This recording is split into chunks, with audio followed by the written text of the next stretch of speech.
G'day guys and girls, my name's Isahooten, and today we're going to be comparing the Influx Waver to the Terra Blade. That's right, today I am back with another comparison video. If you haven't seen my first comparison video already, a lot of other people sure have. I wonder what that's all about. But if you haven't seen it already, click on the annotation on screen. I believe it was the True Knight's Edge versus the True Excalibur. However, today, as you can see, I have redone the testing area. Let me walk you through this. And let me give you the grand tour. Okay, so to start off with here, I have a single target DPS, so when I want to measure the DPS of just one of these swords, I can just swing it here, like so, and I get a DPS reading up there. However, if I want to test the range of a sword, I step just behind this torch here, and I swing and see how far that it reaches. So obviously this one reaches just to there. And we look at the DPS for that and how it changes with the projectile penetration, etc. So yeah, that's about it, and I got my name up here because I wanted to brand myself. Anyway, let's get right into it.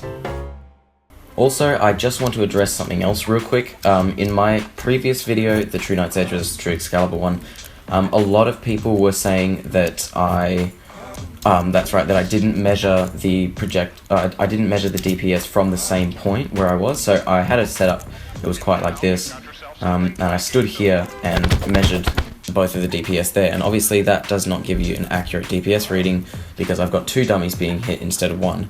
And that kind of muddies up the results, kind of doubles everything, and it's not fair. So today I've tried to devise a fairer experiment where I'm going to measure the DPS of the sword on a single target and then on a ranged target as well, with multiple targets. So yeah, let's just get right into it.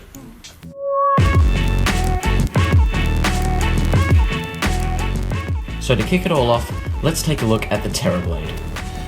Now the Terra Blade is an auto-swinging hard mode beam sword that fires a green bolt projectile that can pierce up to 2 enemies and dissipates upon impacting a third.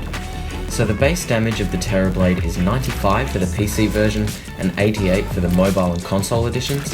It has a very strong swing speed and a critical strike chance of 4%. The projectile can travel up to 2,500 blocks, and the rarity of the actual sword is yellow, making it a very high-end, high-tier broadsword. Now the crafting tree for the Terra Blade is absolutely massive, so I'm going to go through each of the ingredients really quickly. You ready? Starting from the very early game, you'll want to obtain 20 hellstone bars to make a fiery greatsword. You'll want to get the Muramasa from the dungeon chests, 12 jungle spores and 12 stingers to make the blade of grass, and 10 demonite or crimtane bars to make the light's bane or the blood butcherer, and all of those can be combined to make the knight's edge. The knight's edge is then combined with a broken hero sword to create the true knight's edge, which is just one half of the recipe of the Terra Blade. The other half consists of making the true Excalibur, which can be done by getting 12 hallowed bars, which are drops from any mechanical boss, and making the Excalibur. Then you combine the Excalibur with another broken hero sword to create the true Excalibur. Then these two swords can be combined at an orichalcum or a mithril anvil to make the Terra Blade. However, if you're on console or mobile versions, you have to use another broken hero sword to be able to make the Terra Blade. Sorry about that, guys. This was a really super condensed version of the crafting tree for the Terra Blade, and it's not much of a guide. However, if you want more of an explanation, I suggest that you check out my True Knight's Edge versus True Excalibur video, where I basically show you how to obtain all the ingredients for both the True Knight's Edge and the True Excalibur to be able to make the Terra Blade. Anyway, that is a huge crafting tree for just one sword. However, the Terra Blade is a very, very high-end sword and can be used until the very late game. This makes it very satisfying to obtain, gathering all the ingredients throughout the whole game and crafting them together to make this one item. That's a very rewarding feeling. Plus, this sword has been in the game a lot longer than the Influx Waver. It's a very classic Terraria weapon. Now, my initial impression of this sword is that I absolutely love it. Sorry, I'm not trying to be biased, but I have loved this sword ever since it was added to the game in 1.2. I just have so much nostalgia when using this sword. I remember the first time I was able to craft this sword and how satisfied I felt by having such a powerful endgame sword in my possession. But then again, liking a sword and liking a sword's performance are two very different things. So we'll just have to wait and see how the Terra Blade actually does in the DPS testing. For now, let's move on to the Influx Waver. Damn. Alrighty, so the Influx Waver is a hard mode, post-golem, auto-swinging sword. Again, it is another beam sword that fires a projectile in a straight line, however this projectile is what is special about this weapon. Now the projectile's special ability is that it can teleport to other enemies 2 more times if the first one is killed with 1 hit. If the enemy is not killed with 1 hit, the beam will teleport and hit the same enemy up to 3 times, stacking the DPS, making it an excellent weapon for bosses. The base damage of the Influx Waver is 110, and has a use time that is just slower than the Terra Blade but is still very fast, and the same critical strike chance of 4%. The velocity of the projectile is again just slower than the Terra Blade, but has a really cool special ability. The rarity of the Influx Waver is again yellow, making it again a very high-end broadsword. The Influx Waver has a 1 in 9 chance, so about 11% chance, of dropping from a Martian Saucer mini-boss during the Martian Madness event. Now the Martian Madness event is a post-golem event that can be triggered by being spotted by a Martian probe, which can only spawn in the outer thirds of the map. Once the probe has spotted you and then flown away, this will trigger the Martian Madness event, where your world will be invaded by aliens, Martians, and flying saucers.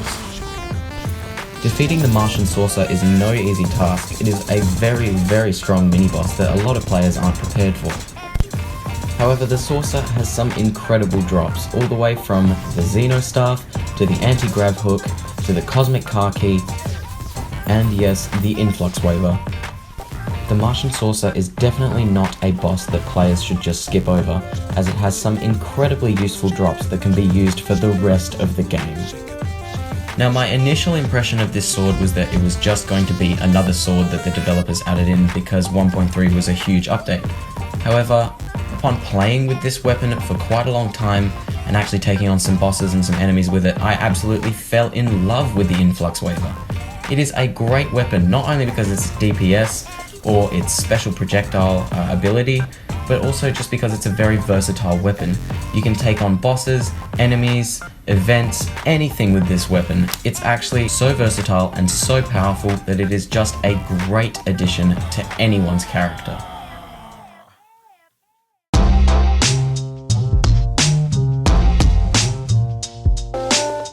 Alrighty, so let's piss off. Oi, cheeky. Alrighty, so let's get into the juicy stuff, the DPS. So, what we're going to start with is the Terra Blade. Now, For the DPS testing, first I trialled the Terra Blade on a single dummy, testing the sword-only DPS, the projectile DPS, and then I combined both on the one dummy to see how much each component added to the total DPS. Now what I found for the sword-only was about 390, and the projectile was around 230 DPS. The sword DPS is higher because it actually swings more rapidly, so the combined DPS was around 470, meaning the sword mainly contributed to the DPS, and the projectile added about 80 DPS when combined. Next I tested the range of the sword, and then again the sword only DPS, projectile DPS, and combined DPS against multiple targets. The Terra Blade was reaching about 1 3/4 dummies, and from this I found that all of the DPS values absolutely rocketed up. The sword only being about 770, 780 DPS, the projectile only being around 800 because of its piercing ability, and the combined DPS being about 1200 to 1300 DPS on average, meaning the Terra Blade is very effective and deadly in close quarters, and a good weapon even at a distance. Another thing that I wanted to test was a weapons application test, basically to tell us about the use of the weapon, such as its strengths and weaknesses, in a combat scenario. Now I'll be defeating the golem with both broadswords without any accessories or armor or reforges, just to be able to test these weapons in a certain scenario. So first I tested the Terra Blade, and in summary, it was a pretty solid fight. I had a few negatives, however.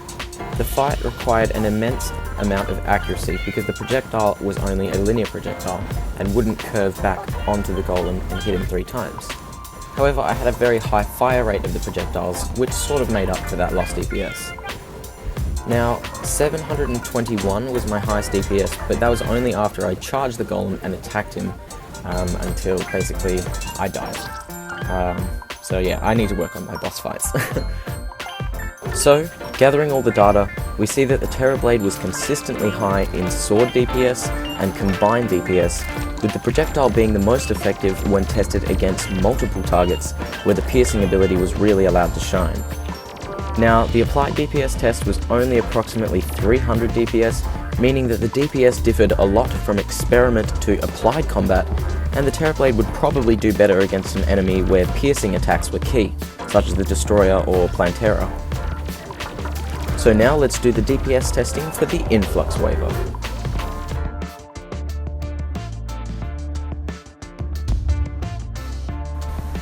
So when it came to the Influx Waver, I tested the exact same things, the sword only, the projectile only, and the combined DPS, and what I found was quite interesting. I found values of about 330 average DPS for the sword, which was lower than the Terra Blade. Projectile was about 320 to 330, so almost the same, but higher than the Terra Blade, and the combined was about 650 DPS, quite a bit higher than the combined Terra Blade DPS. This would mean that the Influx Waver, whilst having a higher base damage, swings a lot slower than the Terra Blade, meaning to reach a significant DPS, the projectile must be used. Moving on to multiple targets, testing range and the other variables, what I found told me a lot about what the developers intended for this weapon to be. The range was the same for the Influx Waver, about 1.75 dummies, but the other values were consistently lower than the Terra Blade, at around 680 sword-only DPS, only 30 higher than the single target combined, 320 to 330 DPS for the projectile, which is because it doesn't pierce, it's the same, and a combined of about 950, which is quite a bit lower than the Terra Blade. This means that the Influx Waver is not as effective against multiple targets, and plus, the special projectile ability was not being triggered, so these scores are lower than what we would expect them to be had the projectile performed its ability. So to test this, we'll move on to the applied weapons test. So moving right along to the Influx Waver, what I can immediately tell you is that this was a lot quicker fight. Mainly because of the special projectile ability, it was a very accurate and almost guaranteed hit every time I swung, and I got an average of around 600 DPS at any one time, compared to the Terra Blade's 300. However, the slower swing speed and projectile fire rate was definitely a negative. This means I didn't get as many hits on, but then again there were 3 hits where the special ability of the projectile came in that did kind of make up for it. We got the highest DPS of 896. Now while this may seem like a big number, this means that the blade only added about 300 DPS to the total combined DPS, whereas the Terra Blade actually added slightly more at around 350 and 400. However, the Influx Waver was better at a distance and had a higher DPS when it was ranged, so this was a pretty easy fight. I even got to the second stage of the golem and only died trying to get the highest DPS. Looking at the final data, whilst lacking in projectile DPS, the Influx Waver is a very strong sword, and the low values were shown to be a different story to the applied DPS test, where the Influx Waver doubled the average DPS of the Terra Blade, showing its efficacy in combat. So now, let's move on to the final evaluation. So this is it. Time to choose a winner.